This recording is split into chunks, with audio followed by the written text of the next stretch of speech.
ಏಕಾದಶಿ ದಿನ ನಭೋಕ್ತವ್ಯಂ ಸಂಪ್ರಾಪ್ತೆ ಹರಿವಾಸರೆ. ತಿನ್ನಬಾರದು ಏಕಾದಶಿ ದಿವಸ. ತಿಂದರೆ ಮಹಾಪಾಪ. ಮಧ್ವಾಚಾರ್ಯರು ಈ ಮಣ್ಣಿನಲ್ಲಿ ನಿಂತು ಹೇಳಿದ ಮಾತುಗಳು: ವರಂ ಸ್ವಮಾತೃಗಮನಂ, ವರಂ ಗೋಮಾಂಸ ಭಕ್ಷಣಂ, ವರಂ ಹತ್ಯಾ ಸುರಾಪಾನಂ, ಏಕಾದಶ್ಯಾನ್ನ ಭಕ್ಷಣಾತ್.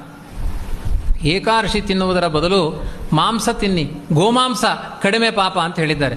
ಗೋಮಾಂಸ ತಿನ್ನಿ ಅನ್ನೋದ್ರಲ್ಲಿ ತಾತ್ಪರ್ಯ ಅಲ್ಲ, ಏಕಾದಶಿ ತಿಂದರೆ ಅಷ್ಟು ದೊಡ್ಡ ಪಾಪ ಅಂತೆ.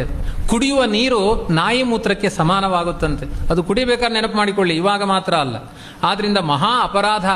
ಏಕಾದಶಿ ದಿವಸ ಯಾವುದೇ ಕಾರಣದಿಂದ 14 ವರ್ಷ ದಾಟಿ 80 ವರ್ಷ ಮುಟ್ಟುವ ತನಕ ಏಕಾದಶಿ ತಿಂದವರಿಗೆ ಮಹಾಭಯಂಕರ ಪಾಪಗಳಿದ್ದಾವೆ ಅಂತ ಹೇಳಿದ್ದಾರೆ.